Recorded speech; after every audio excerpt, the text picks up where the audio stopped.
Welcome to the Calyrex Game Corner's Pokemon D&D campaign, featuring Cindy, a young vagabond from the Hoenn region with pyromaniac tendencies, Gimli, a stocky, burly miner from Sinnoh looking for his lost son, Elodie, an enthusiastic foodie and baker from Kalos, and Schmidt, an enigmatic man from Johto with a duck. My name is Rich, and I'm the Game Master, and this is Dunsparce and Drampa.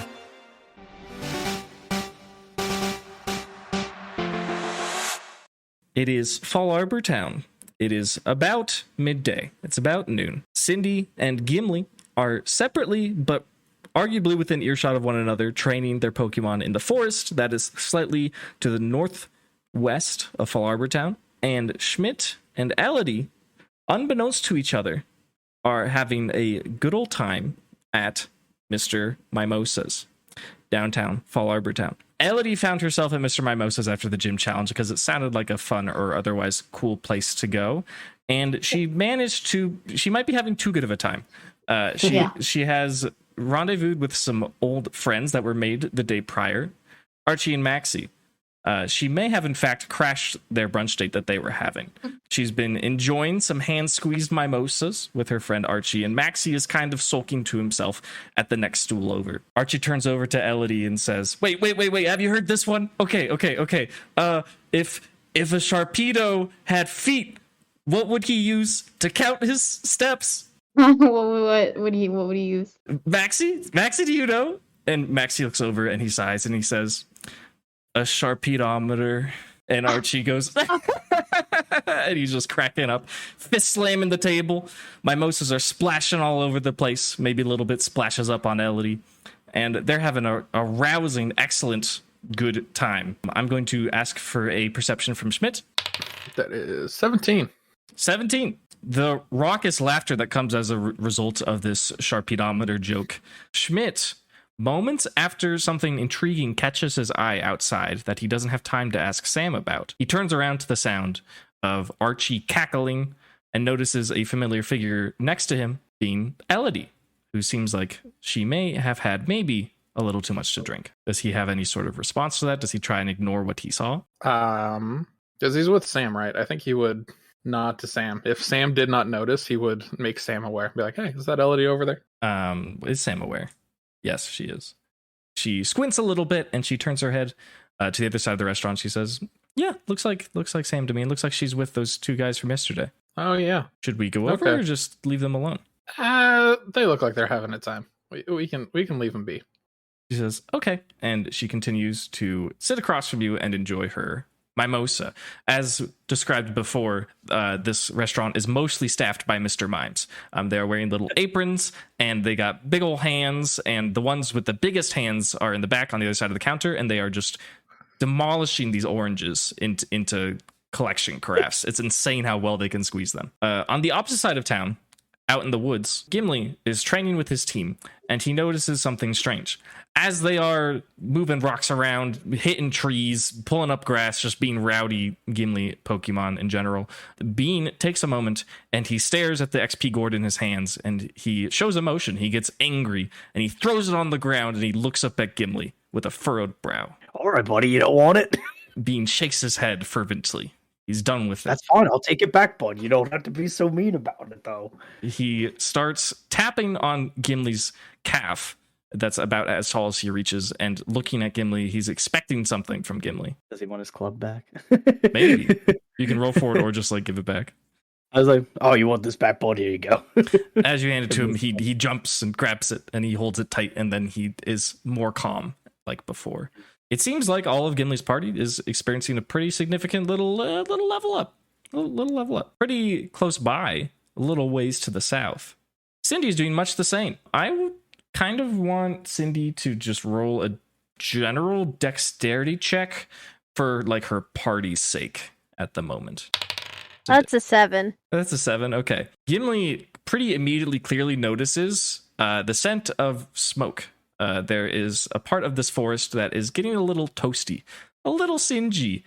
Considering it's midday in the late summer, it might be good for him to investigate what is going on, perhaps.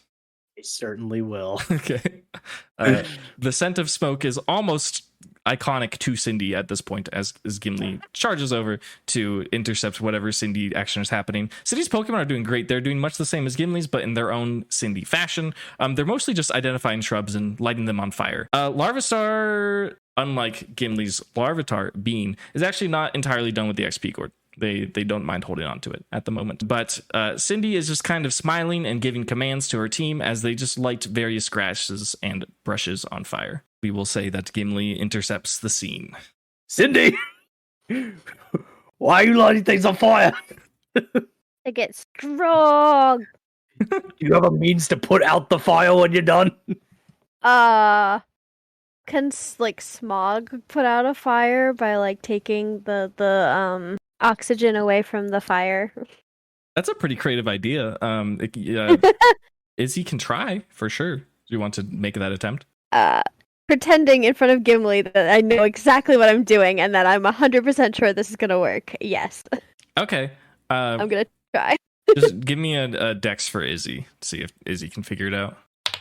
It's a 5. It's a 5. Yeah, Izzy just heard her trainer be like, "We're lighting stuff on fire," and Izzy's given a new command, and just kind of targets the wrong organ in their body, and instead of creating smog to put the fire out, they just breathe more fire. There's just more fire and smoke. It was not successful. That's fine. All right. Well, I'm gonna put out this fire. I'm gonna use Trevor and Mud Slap onto the fire.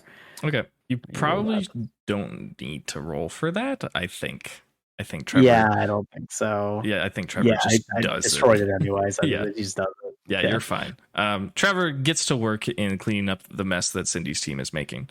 And the two party members come to the realization that probably everyone is done with their gym challenges and it might be time to group back up in town.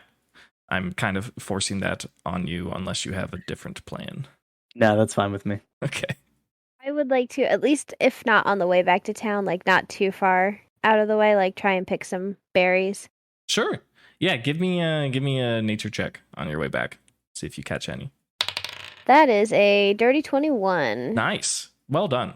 Yeah, you identify 3 citrus berries, 3 lum berries, 1 habenberry, Haban. Cindy and Gimli arrive in town, and they notice that there seems to be a lot of foot traffic in one little corner that's kind of by Sleigh Mart. It's around brunch time. Everyone's getting brunch at Mr. Mimosa's. I'm just going to say, because Cindy is tuned into these kinds of things, she notices in the quiet front window part, she sees Schmidt and Sam enjoying some freshly squeezed mimosas together through the window. I like slap Gimli gently on the arm, like, look, it's Schmidt and Sam. Yeah? Seem like they're having a good time. Are they on a date? Maybe. They could be. Are you trying to just watch them, or are you... Can I wave through the window? Yeah. No promises that they'll notice, but you can. I wave. If Schmidt noticed Cindy, would he pretend not to? How far away are they? I'm going to say they're like about 30 feet because they're out in the street, but they're just not like in the restaurant, and Cindy's just waving through the window. Okay, so Schmidt's feeling kind of cornered right now because Elodie's on one side. Yeah. And Gimli and Cindy are on the other. It's like some shit's about to go down, isn't it? Uh-huh. I'm going to see if Sam notices. She totally does.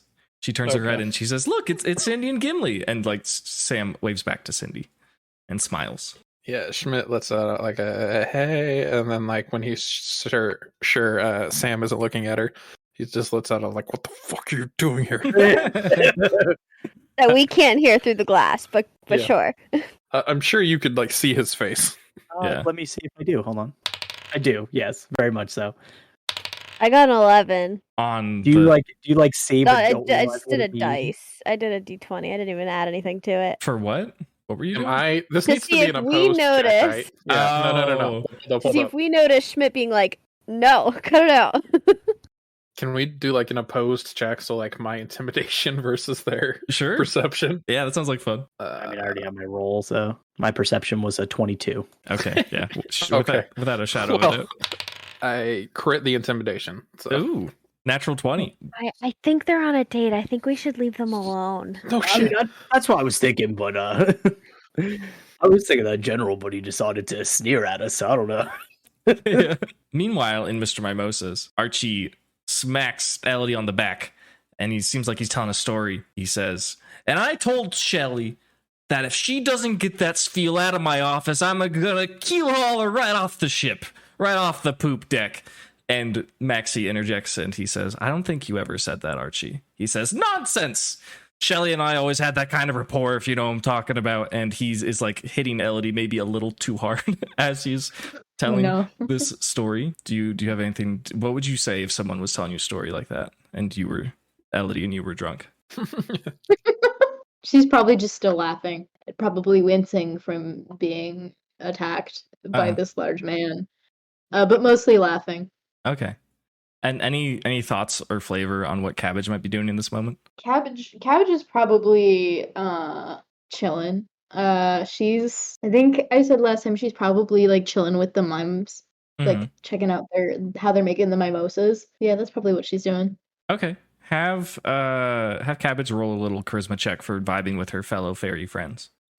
7. 7? Okay. Yeah, she's like communicating in a fairy way to a mime worker that seems a little busy, but he enjoys the conversation regardless. And he kind of is doing funny mime things with his hands as he speaks to Cabbage. And when it seems like, and the Cabbage makes some Cabbage sounds like, oh, whatever kind of mystical fairy sounds Cabbage makes, I'm not quite sure. And then mimics the little mime hand pattern that the Mr. Mime is doing, and he just kind of shakes his head and continues to squeeze some oranges as these mimes are doing so. Archie, as he was telling the story and smacking Elodie, he squints his eyes and he looks at the other corner of the restaurant, and he grabs a pair of tiny binoculars from inside his deep V-neck and he puts them up to his face and he says, Is that the boy Schmidt from the other day? And Symmetra. Yeah, that woman. We spoke to her before, Maxie, didn't we? And Maxie says, "Oh, well, yeah, I believe you're correct." He says, "We gotta go say hi." And he immediately jumps out of his seat and rushes over to the table that Schmidt and Sam are at. And Maxie just kind of stands up and walks very slowly across the restaurant. Archie actually, rolling, almost knocks over a mime who is carrying mimosas to a table of different patrons as he charges forward and he sticks out his large muscular hand to both Sam and Schmidt and he says, "Remember me? I'm Archie, Archibald, you know, that guy that you talked to the other day, and you know the Team Aqua business, you know, all that stuff's in the past, but it's so good to see you again. What are you all up to?" And his breath smells like champagne. Hi, how you doing?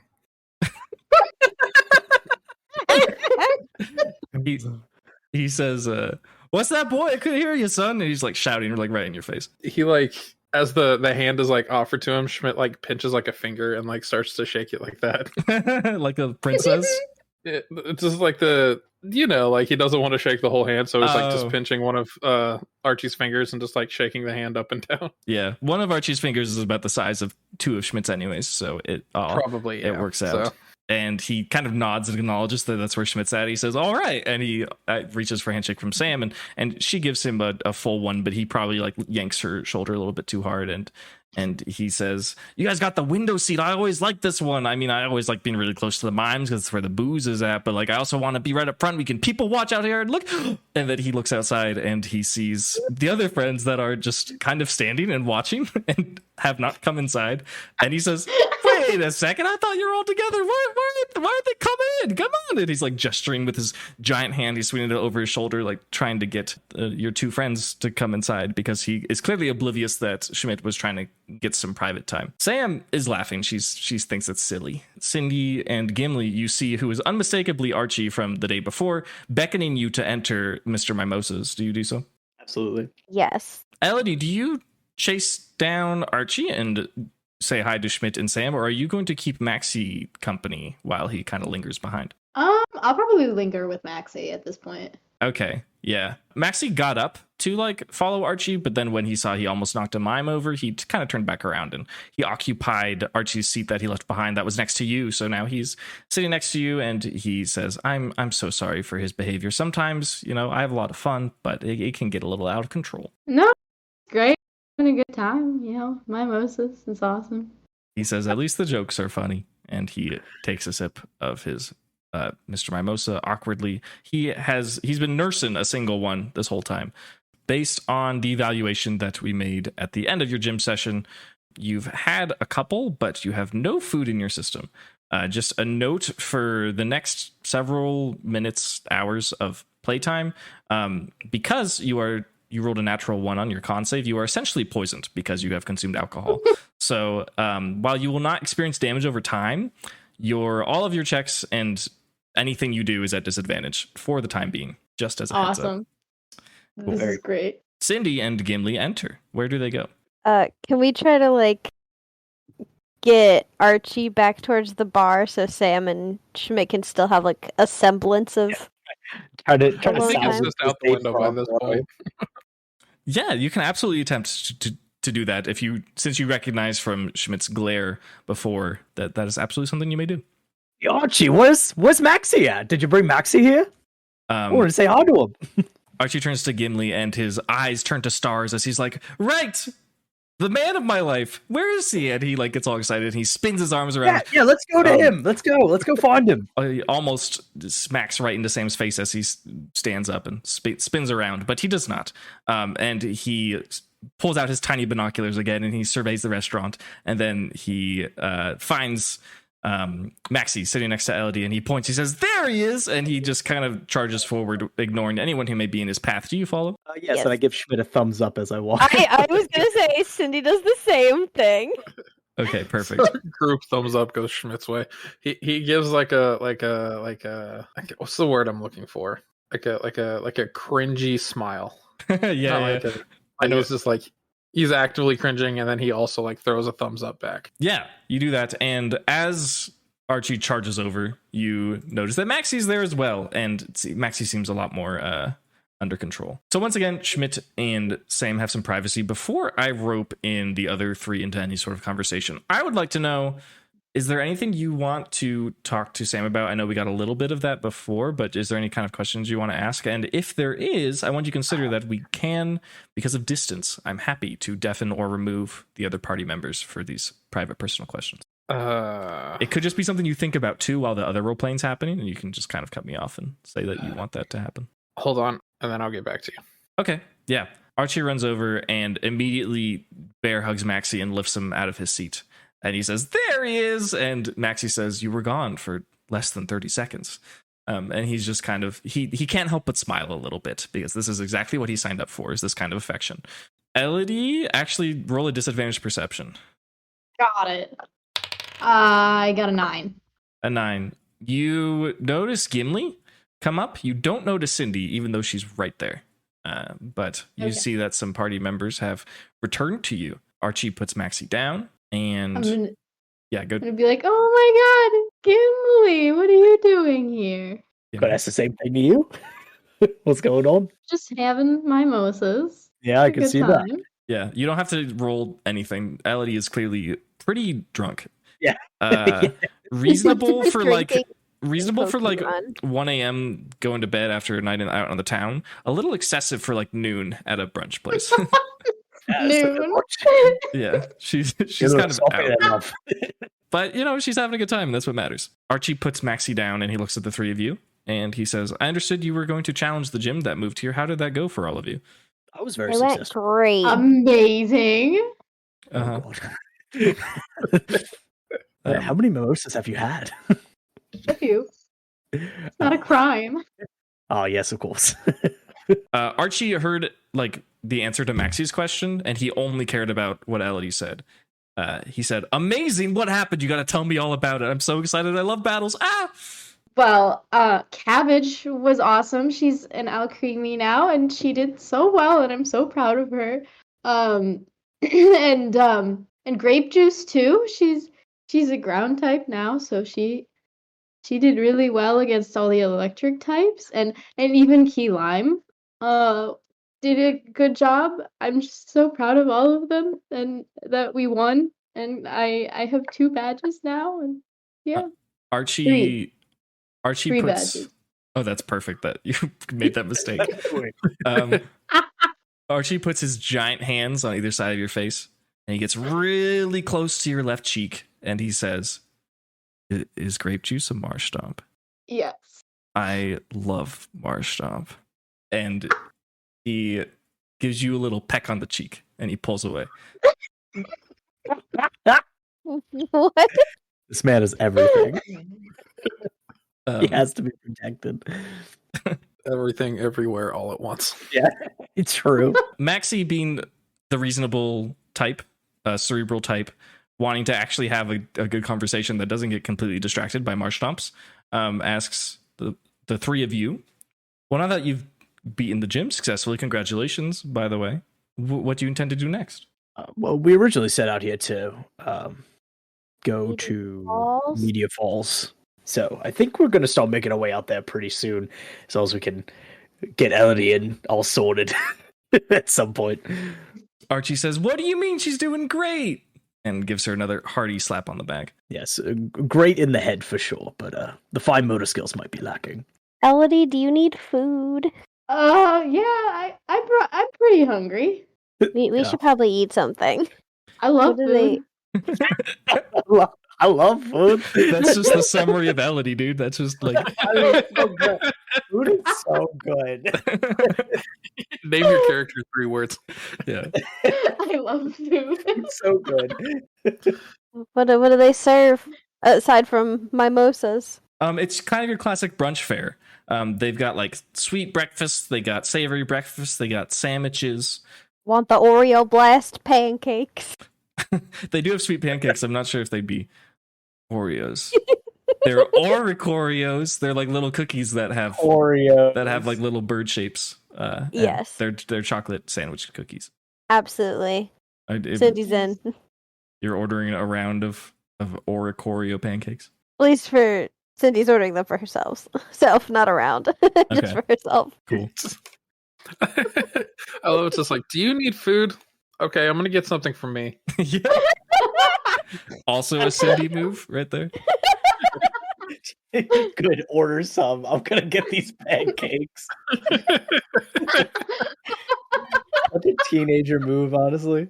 Archie says, well, Meteor Falls is pretty close, so it's a bit of a treacherous journey. You might want to go ahead of time. I mean, that's up to you all. Depends on how good of hikers you are. I mean, I know I'm pretty good. I do worry about the others sometimes, though. I'm such a good hiker. Is Cindy drunk?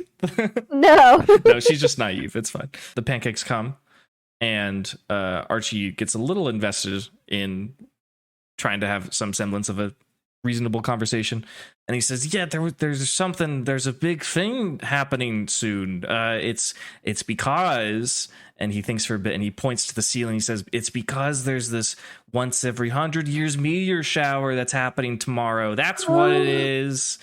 That's so cool. He says, Yep. I know, it's so pretty. You're going to have to see it. I mean, that's why you were here, right? Right, definitely. Absolutely. He says, oh, I'm going to go up on the roof, Maxie, and I'm going to go in my special cabinet and get the bottles I've been saving up. And I'm going to go up on the roof and grab a blanket and get Chompy out. And we're just going to watch the stars fall. And Maxie laughs and he says, that actually does sound quite pleasant. I will gladly join you on that. The Oreo pancakes arrive. Oreo pancakes. The mime comes up and kind of scans around, is trying to figure out who to hand them to. He doesn't know who they're for. There's 5 of you. The pancakes? Yes. Yeah, the pancake. Yes. The mime sees Cindy's reaction and understands and hands her the plate of pancakes. They are stacked 4 high, and there's a little Oreo cookie right on the top. And they are little Oreo bits all over. Not Oreo IO, Oreo EO. Let's be clear. This is a vegetarian dish. You may eat it, I suppose, if you wish. You don't have to make any rules for that, but I'm assuming you do. I'll start eating it. And I'm like, Elodie, you gotta try this. Yeah, do you want something to eat? I'll order us something real quick. You definitely need to get something in your stomach. I try to give Elodie a bite of my pancakes. Okay. I'm definitely eating those pancakes. Okay. Probably start crying as soon as I do. All right, we're gonna get another stack of this pancakes for Elodie. Do you guys have like a farmer's breakfast? I definitely need something filling. Did a lot of training this morning.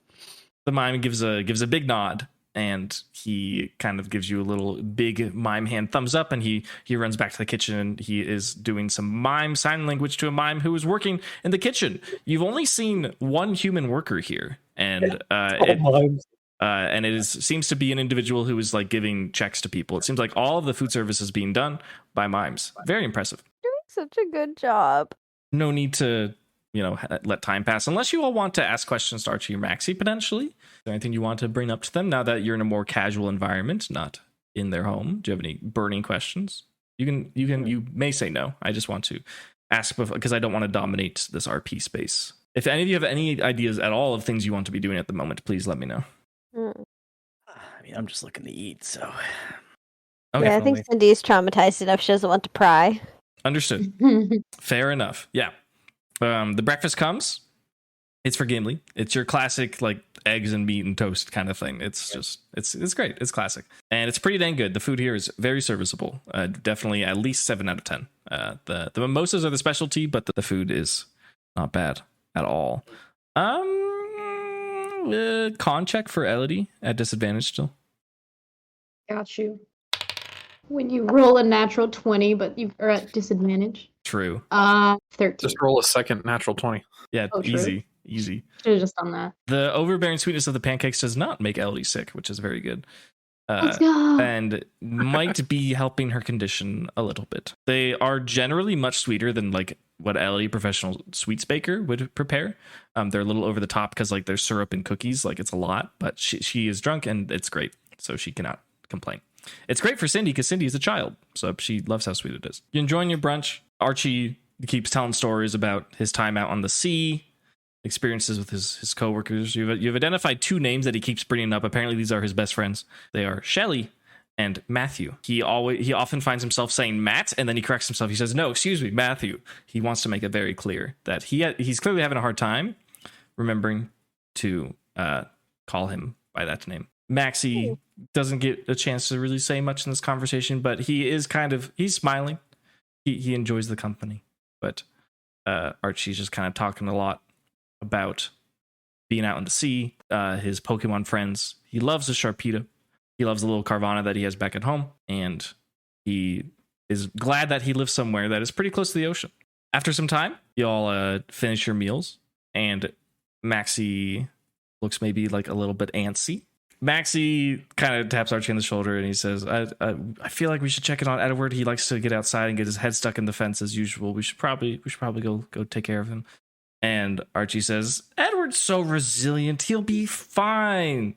You don't need to worry about him. Besides, he's got his Carvana buddy to help him out. And Maxie says, I don't know. I'd much rather go and take a look at him, make sure he's doing okay. And Archie says, when you look at me like that, I just can't say no. And he says, all right, let's go, in a very cavalier voice. And he starts rushing out the door to go check on Edward. And Maxie says, okay. And he leaves 50 Poké on the counter where you're all sitting. And he says, I'm so sorry, but he gets unstoppable like this, so I'm going to go chase him down. Have a good day. Have fun at Meteor Falls. And he runs after Archie out the door. The food comes. You all enjoy it. Does anyone besides Elodie have any libations? I'm going to take that as a no. Well, Cindy's not allowed. That's true. I mean, yeah, you're not. I was going to say, this is D&D. You can try and finagle something if you really want to, but... Well, I was gonna, if Archie was still around, ask Archie, who was drunk, to give me a drink. Oh, he so was. He so was. That's too bad that you didn't bring that up. Yeah. Maybe next time. That's fine. Cindy should absolutely not have a drink. Yeah. No. I think it would be fun. Is Elodie gonna order Cindy a drink? Is she? No, I don't think she would. Yeah, I didn't think so. Just a reminder that alcohol is flammable. Yeah, true. It is! Let's go! Orange juice is not, so 50-50 is not too bad. Yeah, it's probably a bit diluted. Yeah. I don't think you can light the most. And champagne itself is not super high proof anyways, but in general, yes. The bill comes, the total for the 3 of you at the counter where Archie and Maxie were sitting and your meals comes out to good old 88 Poké Maxie left 50, which is more than what he and Archie consumed, but you are welcome to use that as you wish. I'll just put down the other 50 for you guys. Okay. You're going to include the tip for the mimes? Yes, that's including the tip. Yeah, bumped All it right, to like 100 total. Yeah. Perfect. It is paid. Very good. Elodie is working on her last drink. A server checks in on Schmidt and Sam, a human server, and they say, everything going okay? Do you want more to drink? I think last session Schmidt had switched to water because he saw something that he thought was weird. That's correct. So yeah, Schmidt's like, no, I'm fine. Okay. And I'll just finish whatever. I forgot what food he ordered. I don't think he did order food. Okay. And Sam, reading the environment, she says, no, I'm good. And yeah, she's just having water at the moment as well. What is next for the party? We all sit and fangirl from the bar. Okay. This is about to say to Sam, was like Schmidt turns and is like, I'm sorry, they kind of crashed our fun. Sam says, no, I don't mind. And I mean, it makes sense. You all finish your gym challenges, right? So makes sense. She says, that reminds me, if we want to get to Meteor Falls in time, we should probably get going. It's a bit of a dangerous path. I think getting out there a day ahead would be a good call for us. But of course, that's up to you. Yeah, that'd probably be a good call. I guess I'll go rally the troops. Yeah, she doesn't say anything. Then Schmidt gets up and starts to walk over there. Cool. You do that. Does the party have any sort of like reaction to your arrival that isn't genuine? I'm curious. In fact, I don't know if Elodie did see you, I think. I guess I'm asking, does the party have any way they react to Schmidt arriving? What was your date? Yeah, it was your date. We gotta go. Oh, okay. Sorry. That was a we gotta go in there, right? That's what I heard. Yes. Okay. Mhm. Does the party heed the call? Are they not done with Elodie and her mimosas? That's the better question, isn't it? Gimli carries Elodie out of here. Uh-huh. All right. Elodie might be able to walk. I mean, does she want to try? Might. Okay. It's roll to walk. Yeah, it's not too hard. How plastered was she? She rolled a 1 on her con save. She's bad. She's doing bad. Down bad, horrendous. Yeah, seriously. It would be really bad trying to hike up a mountain. She'll be fine. It's fine. It's okay. Everything is fine. Okay. It's an easy check, but yes, you do have to roll to walk. All right. Disadvantage. Yes. I've rolled a 15. I don't know what this is for. That is sufficient. Okay, cool. Yeah, Elodie, of course, a little stumbly, but she's able to stand and walk. And granted that the terrain is normal, she will not trip. She's doing okay. It seems like Sam is adjusting some papers out of her bag over at the table, and she's doing so kind of hurriedly because she sees you're all about to leave. And she puts something on the table, and she gets up, and she goes to join you all. She says, hi, everyone. I hope your gym challenges went well. Yes. Yes. Yes. She says, great, so affirmative. Yes. Wow. Okay. Yes. A mime in the back says, yes. No. Not true. And Archie, like a million miles down the road, goes, yes! He probably does, honestly. Yes. So the 5 of you stand in a little huddle at the end of the restaurant that's closest to the mimosa bar. What's next for you? Do we have our shit on us, or do we need to get our shit from the bed and breakfast? As for a time save, you're more than welcome to just have it on you. Like either way, we're not going to RP grabbing your belongings from the bed and breakfast. Right. Okay. You have your things about you. If you want to change out your party members or something, that's a different story. But No, I'm good. Yeah, let's roll. excellent. Absolutely. You exit Mr. Mimosas, and I'm going to verify that the intention is to head westward towards Route 114. Is that correct? See.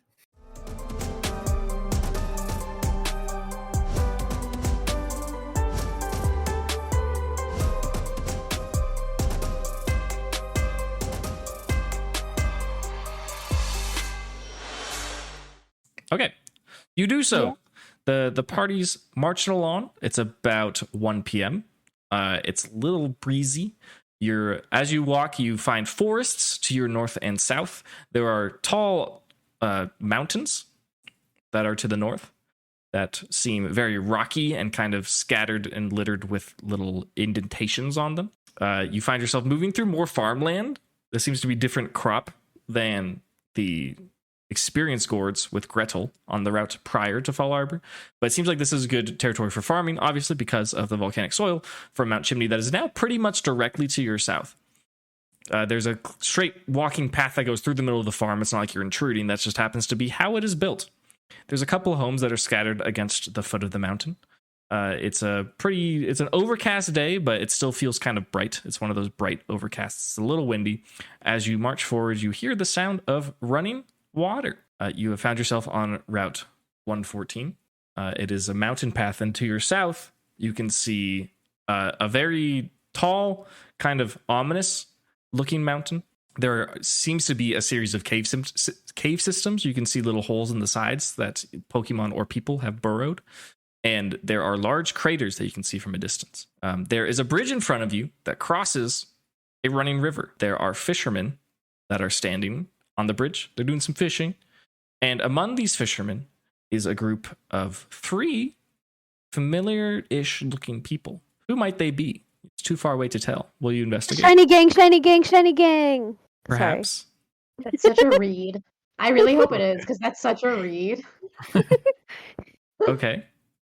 Do we go on the bridge and trust Cindy's instincts? Yes. Okay.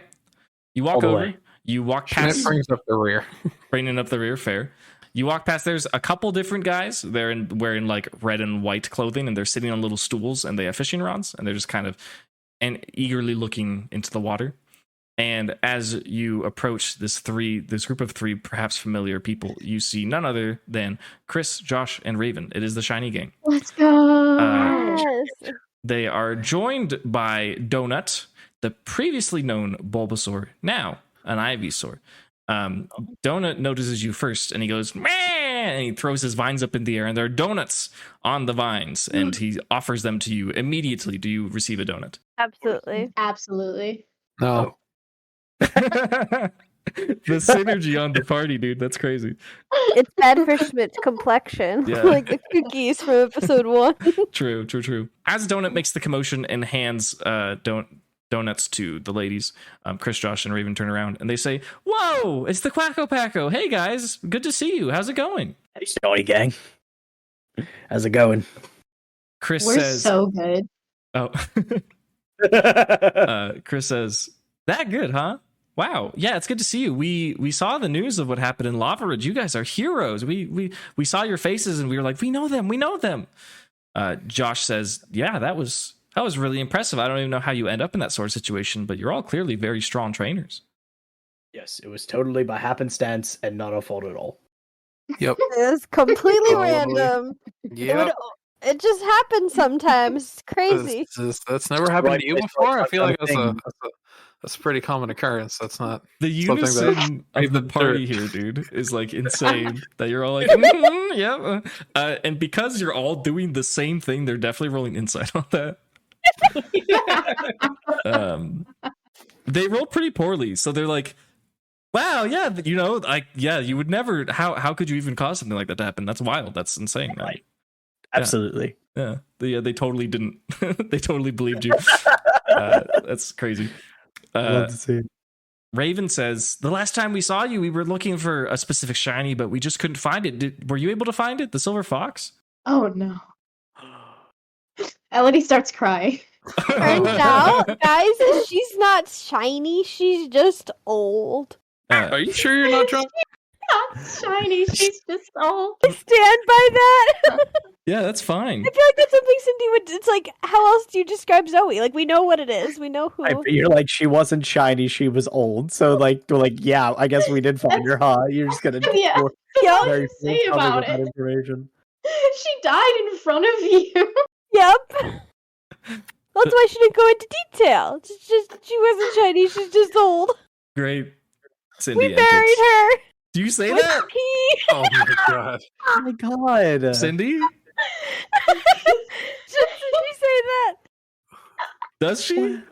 Uh, That's your I'm decision. sorry. We were at a bar earlier, and I think she slipped a little bit while we weren't looking. She I'm might terrible. have, honestly. I need to know for the sake of the plot. Do you say that? guys, should I? should you say that? Yes, tell her we buried her. What? This is your decision to make. I that's think a- I- we'll leave that's- it at she wasn't shiny, she's just old. Okay. We'll leave it at that. That And if they is pry, we'll explain details if needed.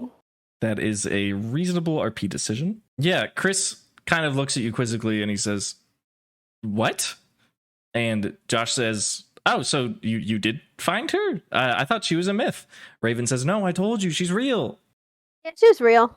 Chris is kind of taken aback. He says, "That's insane. We spent so long looking, and we did find that shiny mudkip. But by the way, how's that little guy doing?" Grape juice. I'm gonna take out grape juice. I'm assuming Elodie stops crying at this point. Yes. Just stops crying. Grape juice.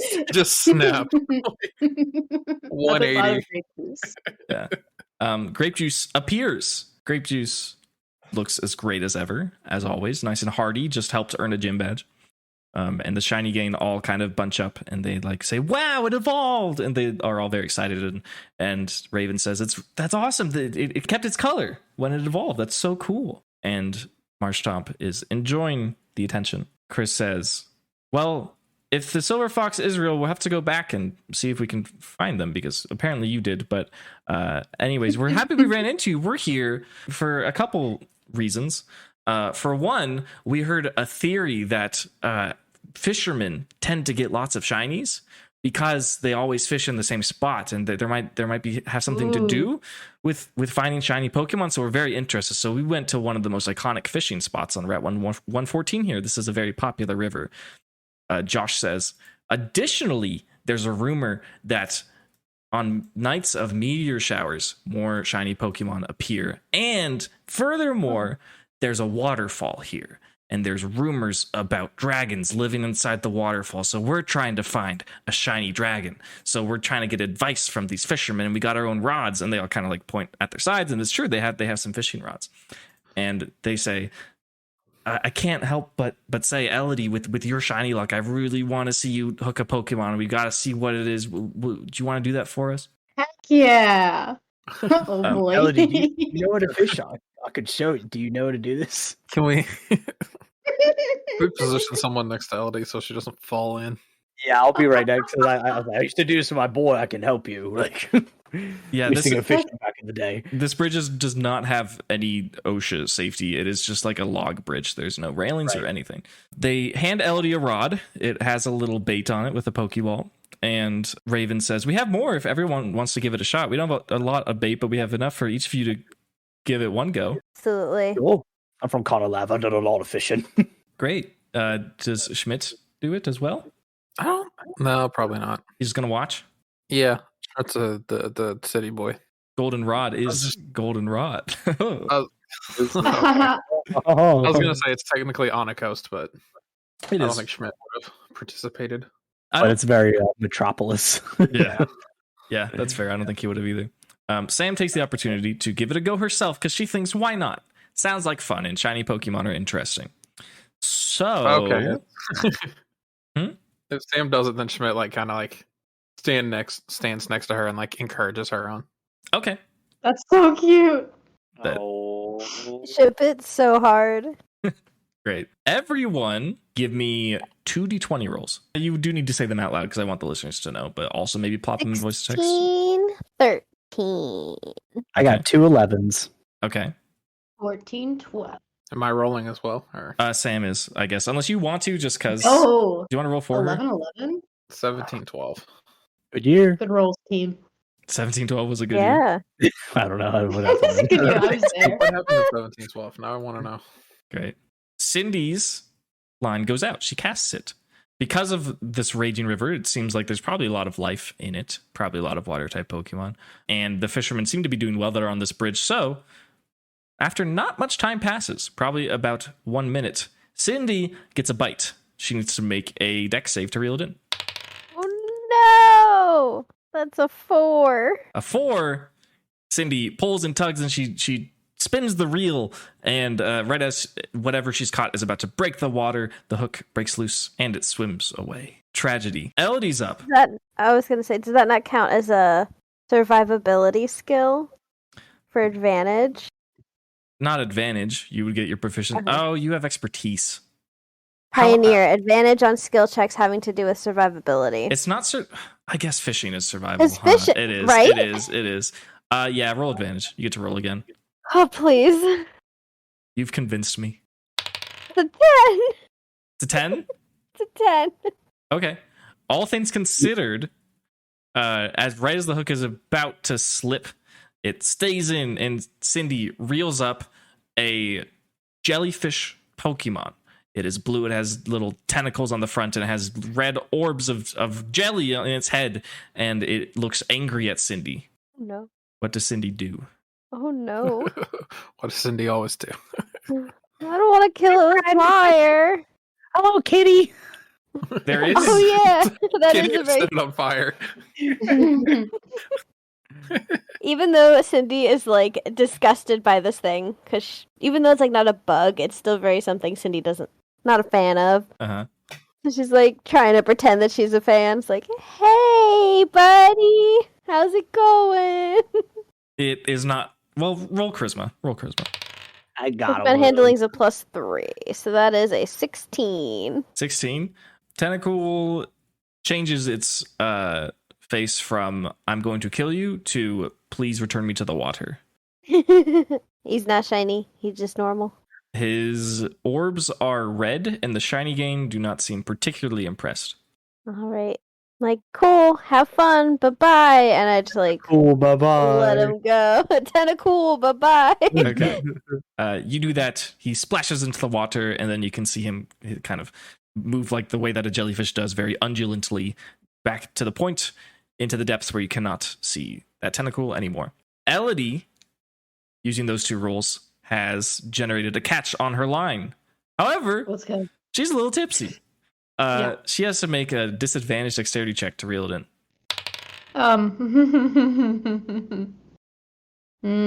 Yeah, one of them was a nat one, so Okay. Yeah. Elodie, on her line, she realizes, I got one! And she starts to pull on it, and it pulls back, and it pulls her off the bridge. I will allow each party member one reaction to try and catch her if they so wish. I'm doing it. Okay. What do I add anything to it? Strength or dex? Yeah. That would be a 19 on strength. Okay. Yeah. Right?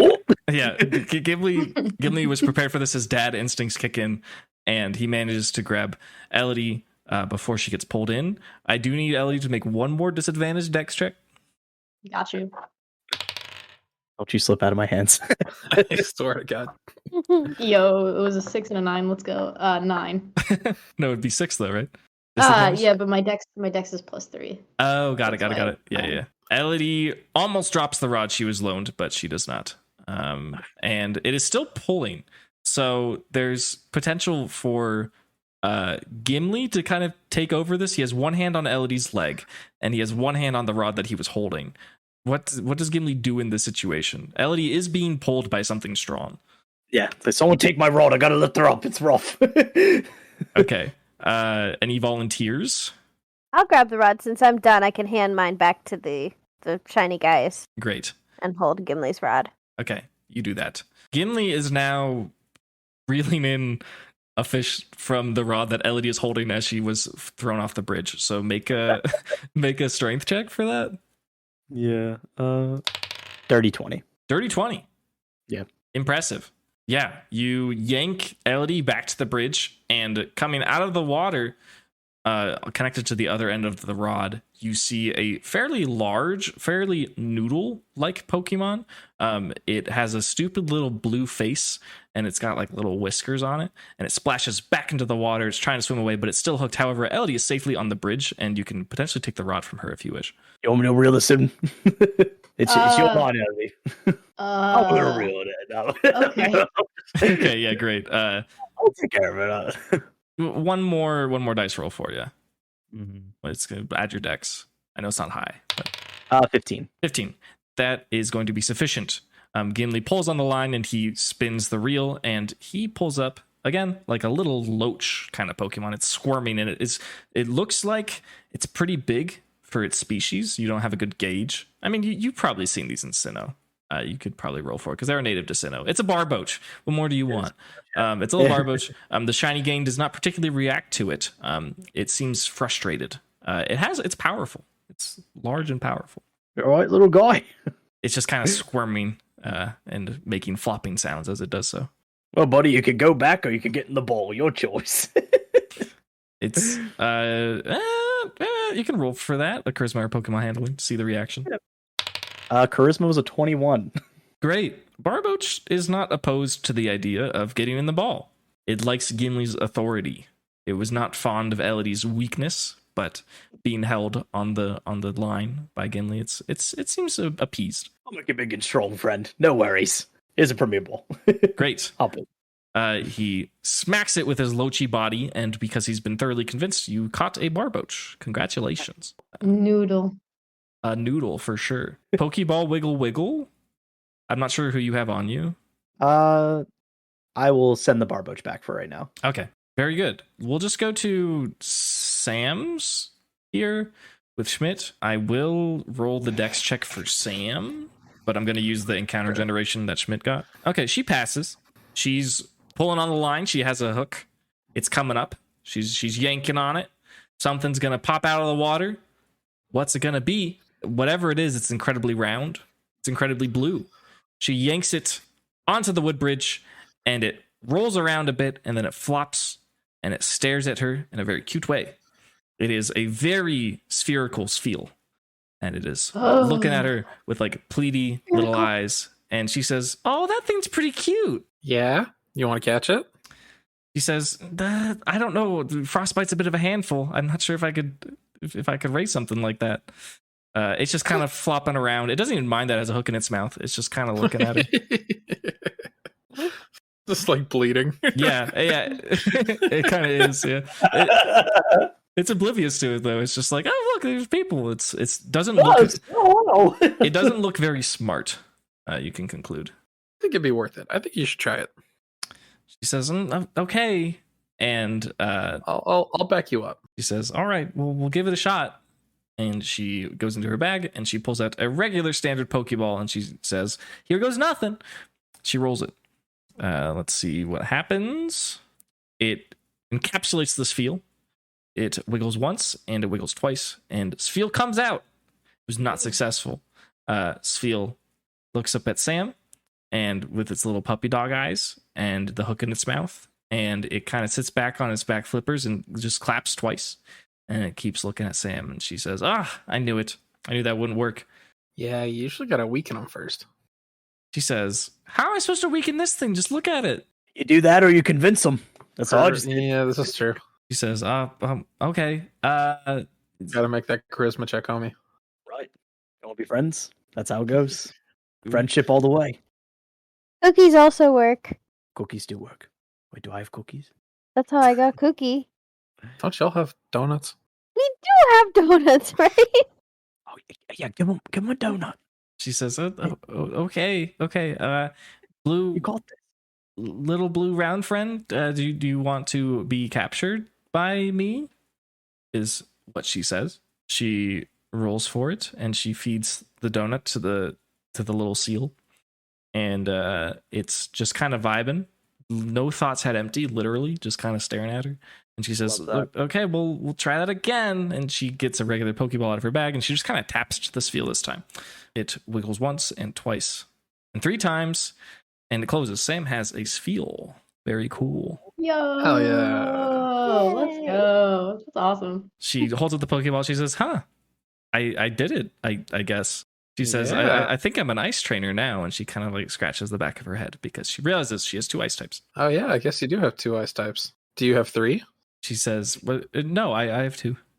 Oh, okay. Okay. All right. Keep your Interesting. secrets, though.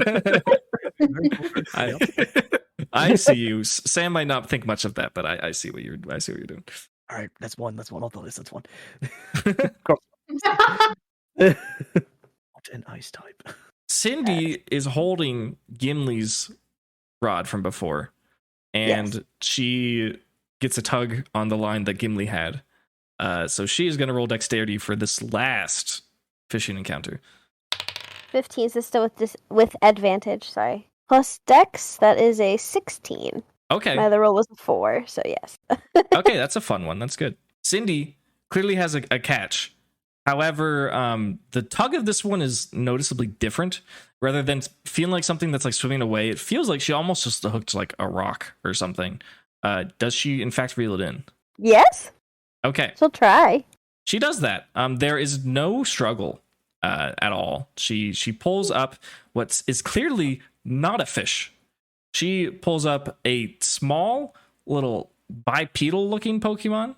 It's got 2 legs and 2 hands. It is a shade of blue in color and it has ridges on its head, and it is clearly drowned. It clearly is unconscious, and whether it is dead or alive may take some research from the party. There is a Pokemon that is not well, that is on the end of her line. Oh no. I'm gonna rush over to it and check if it's alive. Elodie, you are still drunk, so you roll at I disadvantage. am still drunk. Okay. Is this a medicine? Cindy know like Yes. CPR? Is that a survivability skill? Yeah, sure. I think resuscitation could be, but what does Elodie Flipping. get? I rolled a flipping 1 again. A flipping How do you one. do that? Elodie kneels down to touch this little blue creature, and she puts her hand on it, and she immediately turns to the party and she says, "They're dead," because she has no idea. Cindy starts She's definitely double crying check. again. Yeah. chest compression. Okay. Chest compressions on this little dude. If there's a chest to compress. Yeah.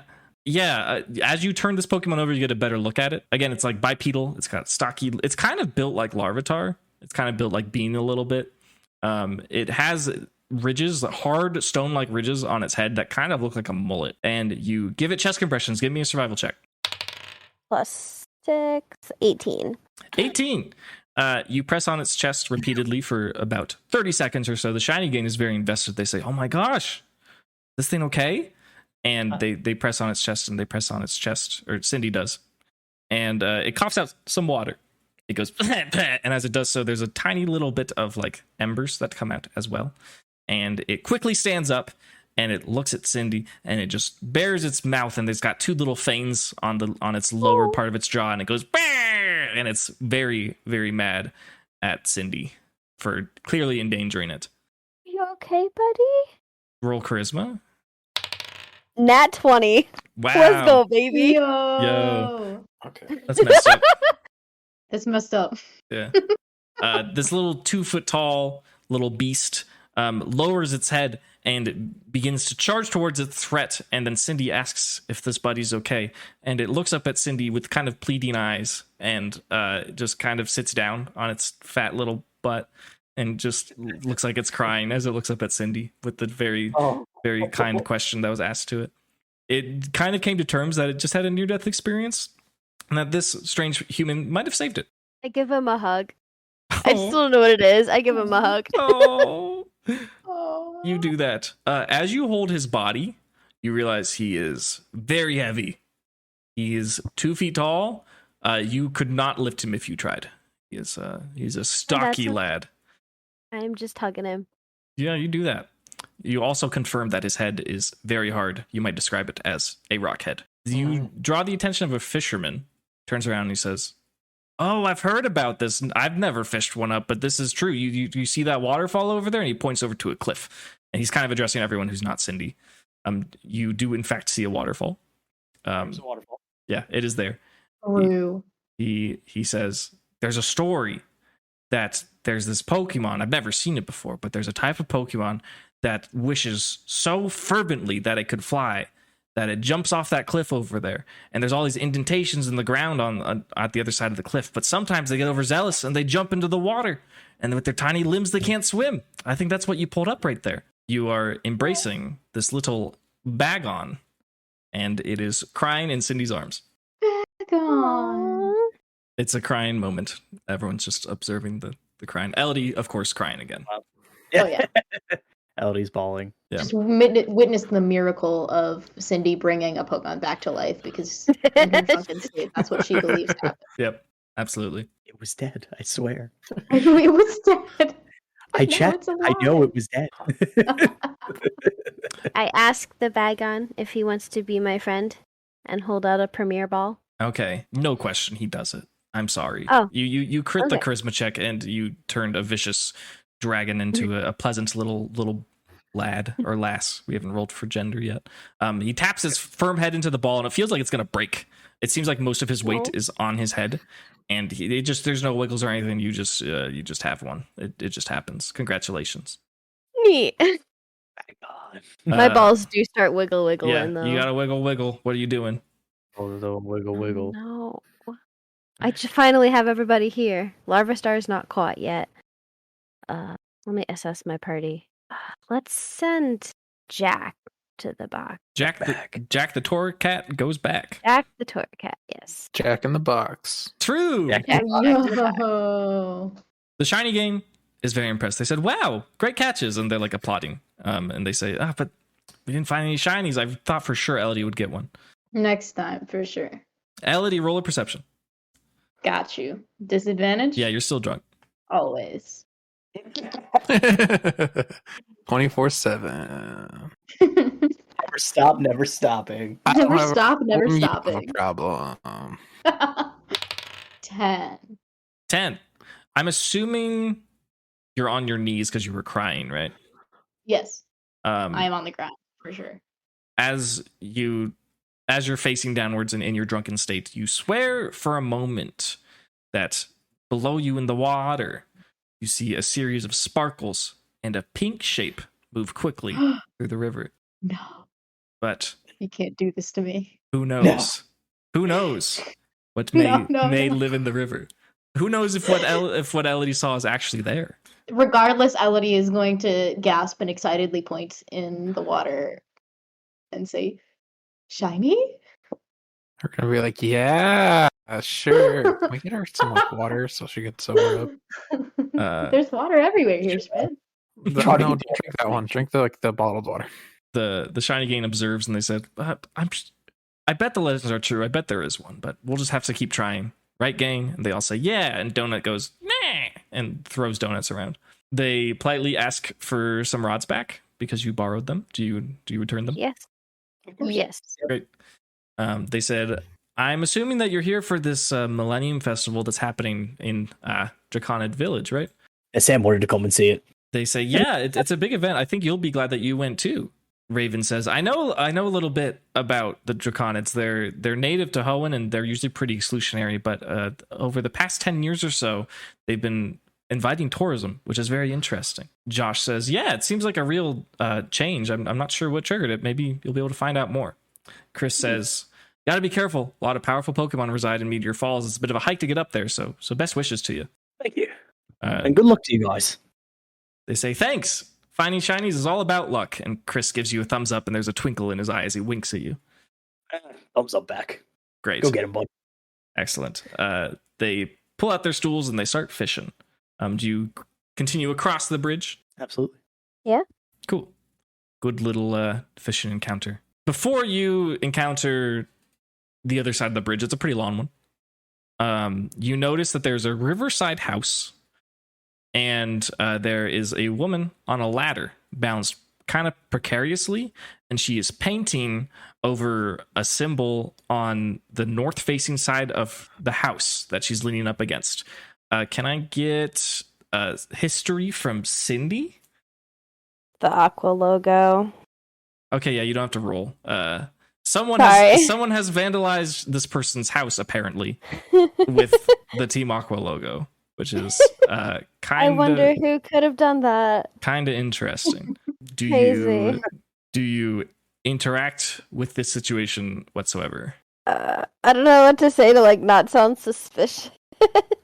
Cindy sounding suspicious? Never, dude. You don't have to say anything, but We could ask if she needs help painting her house. do you do so? Sure. Cynthia will go and be like, hey, do you need any help? She feels guilty. Yeah.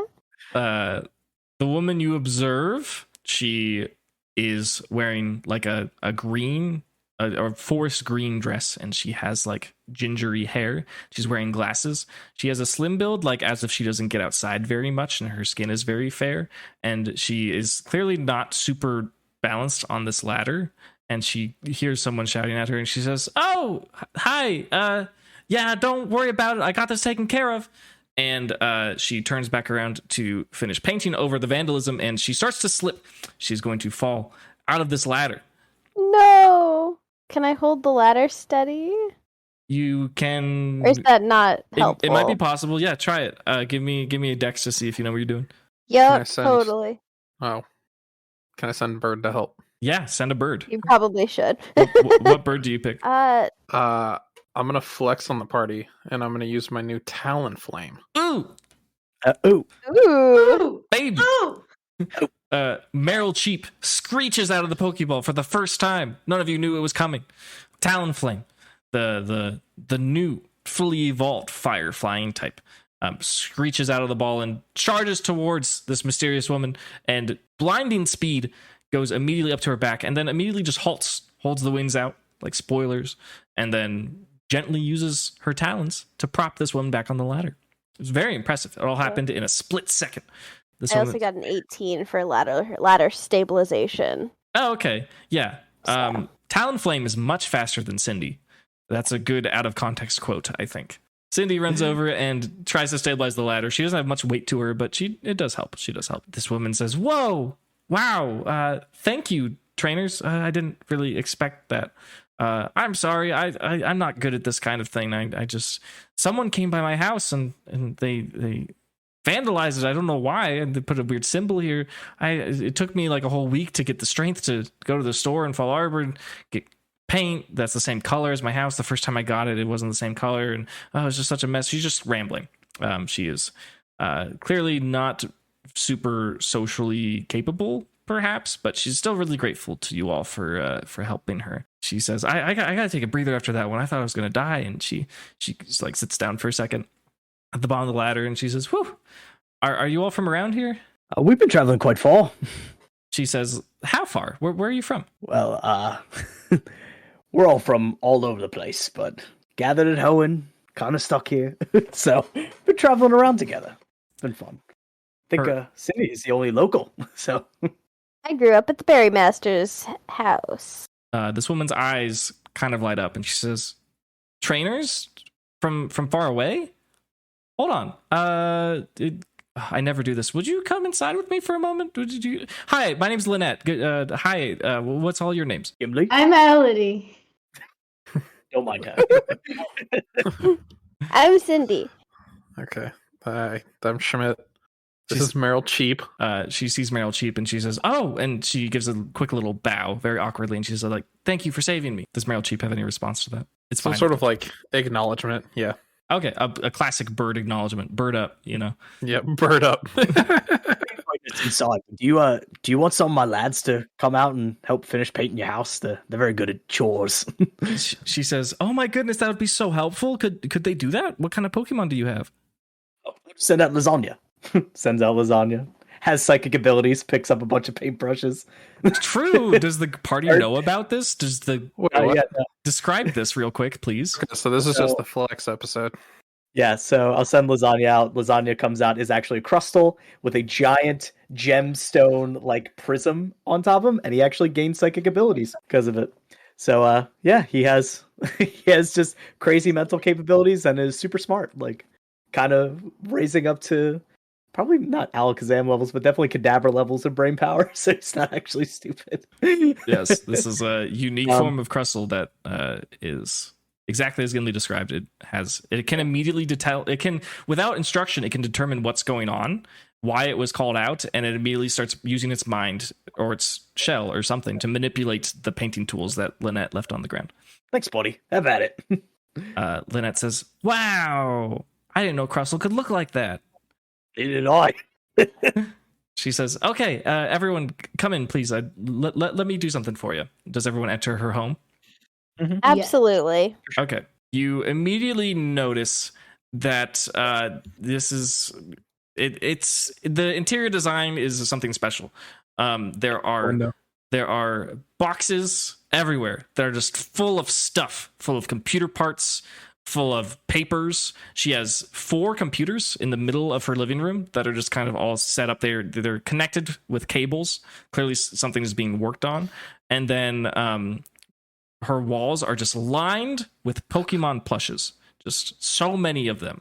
And you can tell this is kind of like a little 1-bedroom house. If you peek around the corner, she has a bedroom and you can see a bed, but the bed is entirely covered in Pokemon plushes. It seems like there's little like ramen cups everywhere. There's a pot of coffee that's flowing over.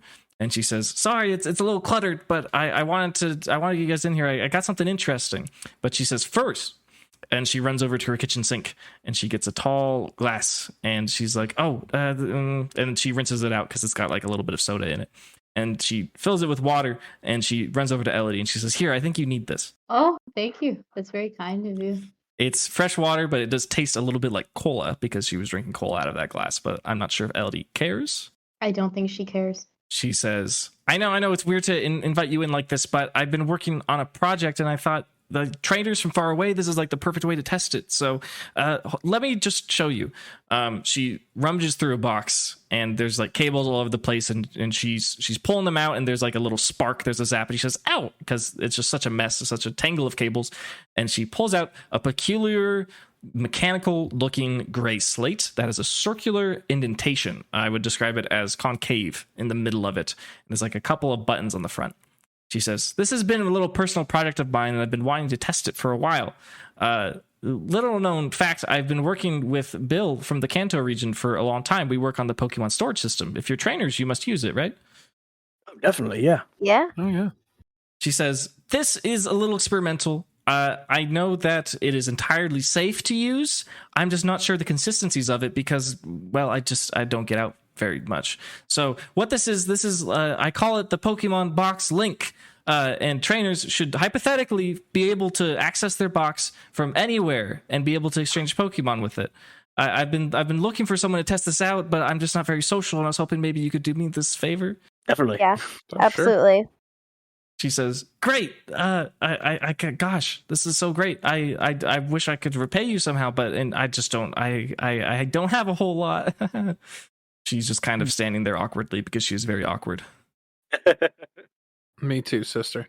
I get it. Queen. So we have the thing. Very cool. Are we Does gonna anyone try wanna it? Yeah, does anyone want to try it? Lynette says, "I'm sure it works, but yeah, please, by all means, give it a try." She points to like a little RFID interface at the front. She says, "Put your trainer card there, and it'll automatically link with your box." Who's doing it? I'll give it a go. Okay. You put your trainer card on it, and it gives off a little beep, and then a little hologram from the middle concave area shows the Pokemon in your box. It shows the first one. It shows Barboach. It shows a little hologram image of it. She says, "You press that button on the left if you want to withdraw that. You press the button on the right if you want to cycle through it." Let me cycle to Lebowski. Okay, you cycle to Lebowski. It shows a little hologram of Alolan Geodude, and she says, "Is that the one that you want?" Yeah. He says, "Great. Press that green button." There's a little green button. Pressing. She says, "Okay, now you have to put one of your Pokeballs that you want to return to swap out into the box in this little concave area."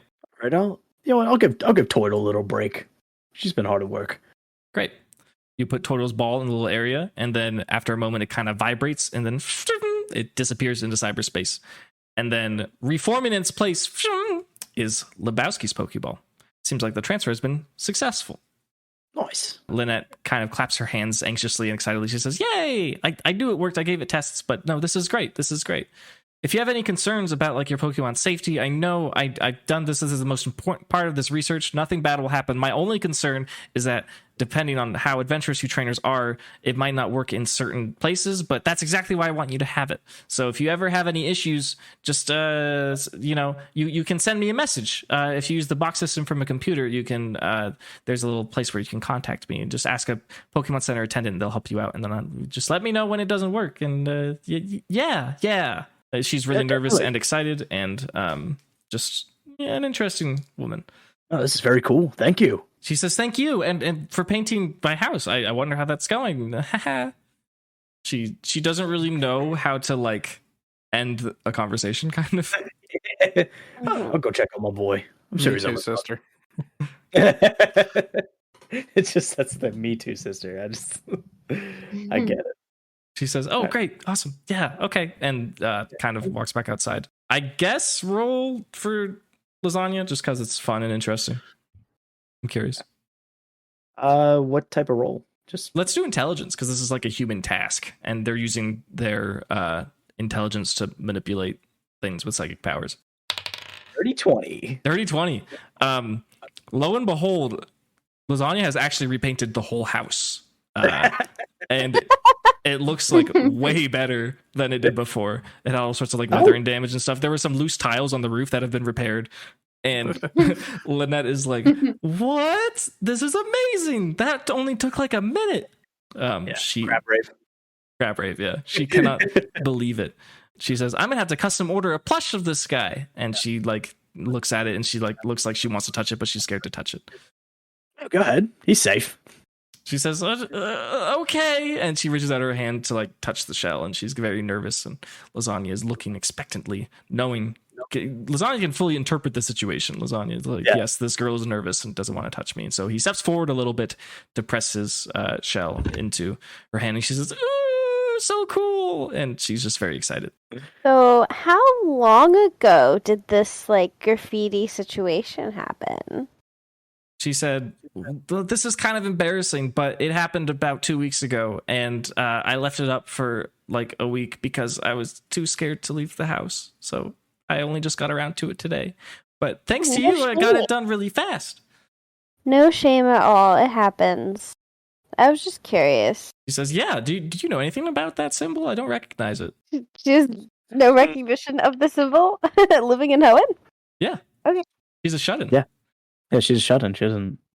I don't know that much about it, but like I know that it's like old, like older than me old, like super weird. She says, Off at her.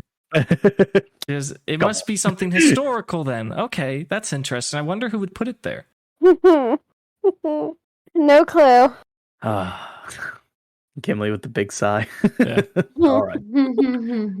Lynette looks at the party and she awkwardly tries her best to make eye contact with all of you, and she like stands up straight like she's scared, and she quickly waves and she says, "Okay, bye," and she starts to run back inside. So you now have a Pokemon box link that should work most of the time. Congratulations. Yeah. Guess we can like check the connection on that every so often. Yeah. It is Cool. the favor that she asked. So Nice. look what you get for helping strangers as an adventuring party. Who would have thought? Crazy. It is probably closer to like 2 or 3 at this point. You've been doing a little bit of adventuring. It might be ideal to see how far you can get before the sun sets. Sure. Perhaps. Yeah. The route changes from the riverside, of course, provides the soil with plenty of water. So you enter a part of the route where you see some trainers training, some athletes running up and down the rocky steps of this area, and there is some tall grass that you have no choice but to enter. Someone, give me a roll. I do want a do it. perception. Okay. Yeah, you can do it. Because I have something else I'm looking for anyway, so you can do it. Okay. First. That's a wisdom. That's a +1. Oh, that's a dirty 20. Oh, cool. As you march forward through the tall grass, you're able to kind of like skirt around. This is clearly full of life. There's Pokemon everywhere. You can see up in the Rocky Mountains, Pokemon that you all recognize, little Swablu, are nesting, and it seems like they're taking a snooze. As you walk up to approach the rocky steps that will get you towards Meteor Falls, not close enough, but pretty much there on the same mountain, you see 2 very peculiar Pokemon. They're staring each other down like they are in like a cowboy Midwestern standoff, and they are looking at each other with intense hatred. One of them is a Pokemon that you may in fact recognize. It quote unquote killed Cindy a few days ago. It is a purple and black serpent with long, dangerous looking red fangs and a blade on its tail. It is staring forward ahead at a bipedal, furry looking Pokemon with long, sharp claws and a scar like pattern on its body. They are both prepared to strike at any moment. They are just standing there menacingly, blocking your path. He's just He versus the mongoose, huh? What's Elodie saying? I was just quoting that he's just standing there menacingly. Oh, yes. They're both doing that. They don't notice you yet because they're so obsessed with each other in a bad way. What was I was about to say, how cute. Here, kitty! I swear to Katie God. versus the mongoose. Is this something Cindy actually does? fucking dies. Probably. Okay. Cindy says Because the snake is the here kitty kitty. That's true. Cindy delivers her iconic line, and it draws the attention of both of these fearsome Pokemon. The serpent lets out a very, very scary hiss, incredibly terrifying, and the bipedal mammal Pokemon turns to Cindy and growls and extends its claws from its hands in her direction. And then, as they acknowledge, like, they do kind of a double take where they see that both of each other has turned away for a moment to intimidate a different threat, and then they immediately turn back and are head-to-head, are just growling and hissing at each other. This conflict must be resolved somehow. Also, someone wanted to make a roll that wasn't the encounter roll, and I'm curious as to what that was. Oh, perception for nap spot check. Oh, okay, yeah. Oh, yeah, right in between the Real. two Pokemon. The perfect spot. I did roll a dirty 20 on the nap spot check. You did? That's crazy. Yeah. You see that just beyond this pair of dueling Pokemon, there is like a little indent in the wall that leads into like a tunnel that has above it. There is tiny. You can't see it that well. In front of you, you can see a tunnel that is somehow lit through the top. Like there's holes in the ceiling or something, and it looks like it forms like a little nook on the inside. It looks pretty interesting, but you can't really evaluate it until you can get past these guys. Keeping an eye out for those nappy spots. Okay, so we got to deal with the situation first before I can put down the little snack. Do we have to deal with the situation? Or we can go. Well, Yeah. dealing with it also is going around it. So Can't we just leave them be? Cindy says, "Aren't you both so cute? they really aren't. They're Look not. at how cute and sharp they are." Neither of them are. Do you just Well, like sharp, yes, but they are sharp, Both of them are sharp. Yeah. That's pretty good. and it's very accurate. Give me 2 independent charisma checks, Cindy. This is gonna be bad. One's a 10. Uh-huh. One's a 5. Okay. The serpent Pokemon, the Seviper, overhears Cindy's words and is like somewhat invested in Cindy, whether it's a good way or a bad way, yet to be determined. The Zangoose, I'll just say it out loud because we all know. The Zangoose does not care. The Zangoose is so focused on its enemy that it sees an opportunity to strike as Seviper is distracted. It does so. It slashes at the Seviper right in this moment of weakness, and the Seviper hisses and slithers away because it's been struck. The Zangoose kind of pats its claws together like it's brushing off its hands, and it walks towards Cindy and holds out an open palm with something in it. Do you pick up the item it is handing you? Absolutely. It is handing you what looks like almost one of its own claws, but it's like a slightly different color. It's clearly not attached to it. It seems like it wants you to have it. It does so, and it begins to scamper into the grass behind you. Nice. Great. Hi, Is it a little quick buddy. claw? I wonder. Yeah, it's an item. It's D&D. It's not a magical item, so you don't need to get it evaluated. This is a Right. Razor Claw. Okay. A Pokemon that holds it. It will evolve a certain species, and otherwise it increases your critical range by 1. Oh. So that Okay. is a useful item to have. Right. You move forward, and you can see that little indentation that was in the rocky side of the mountain and the rocky cliff. Do you wish to investigate it, Gimli? I do, yeah. Yeah, you peer inside, and it's true. There's like a little tunnel path, and it opens into a circular area. And through the roof, there are tiny pinholes that cause light to filter in a very, very pleasant way. It is not particularly like dusty. It is not particularly dank. The air is nice and breathable. It seems like this could be a pretty cool place to hang out. Perhaps this could be the location of a potential secret base, so to speak. It could be a sick nappy spot. True. Just I as- think we should get Nap Lady in. I agree. I'm gonna leave a little Muncho snack from Muncho's snack pouch in that spot. just for right them. in the spot. Yep. Okay. Yeah, you do that. Just as a little reference, just want to throw this in there. This route in the games has like so many good secret base spots. Just want to put Yeah. that out there. If only some of us had secret power.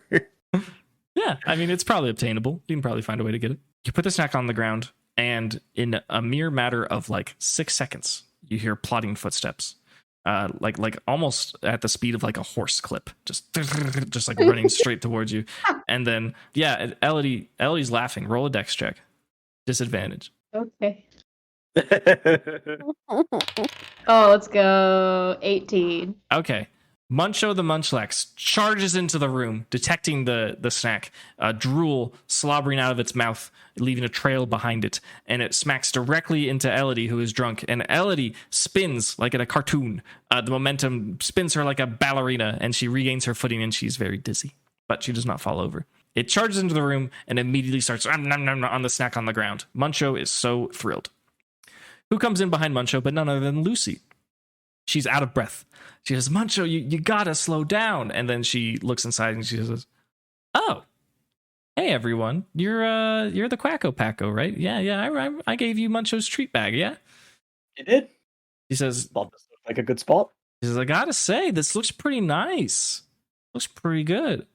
I'm not gonna know for sure until I have a little nap in it, but this is looking pretty promising. She pulls out like a foldable hammock from her bag, and she pulls out some like spikes, some that she can nail into the wall to find securement for the hammock. And she says, let me give this a shot, and if it's something particularly good, I'll come find you, or you can just put a snack down tomorrow. All right, That's reasonable. she says that, and she gets in her hammock and she immediately falls asleep. And you're all just standing in this little tunnel, and she's taking a nap, and Muncho is just trying to climb up to the hammock to nap on top of her, but he can't reach it. Oh, I'll pick him up. Okay. Put him in the hammock. You do that. He pats his belly and falls asleep on top of her, just like spread eagle on his back. And they are just both snoring immediately. That's just all they needed. The hike is before you. Is there anything the party is like trying to get done before they begin their ascent towards the treacherous path that is Meteor Falls? I don't think so. Okay. I think we'll end it there. Thank you for listening to the latest session of Dunsparce Drampa. Extra special thanks to our latest patrons, Gretchen, Lady Del Taco, and Tanner. If you want to consider becoming a patron and helping make this show financially happen, please check out our Linktree. Lots of fun little links in there for you in general, like our Twitter and our Discord. It's been a while since I've mentioned anything, but I would once again like to shout out to Boarding Party on YouTube and other various podcast platforms. Their D&D campaign thoroughly inspired the one that I'm running, and their DM Drew gave me a lot of advice and tips and insight. And as a bonus, they release new sessions on Thursdays. So if you are all caught up with Dunsparce and Drampa and you want another Pokemon adventure to listen to, why not make it twice a week? I'm sure that Drew and the Tater Tots would love to see you. Thanks as always for listening, and we'll see you next Tuesday. Shiny, she's just all. Same with Queen Elizabeth, rest in peace. Queen Elizabeth is not shiny. She's just holy shit. So topical. God, Melissa's microphone is cutting her off. She is wailing in the other room. She is I'm gonna actually eat shambles. my hand pie that I ordered now. Yeah, go for it. Ooh.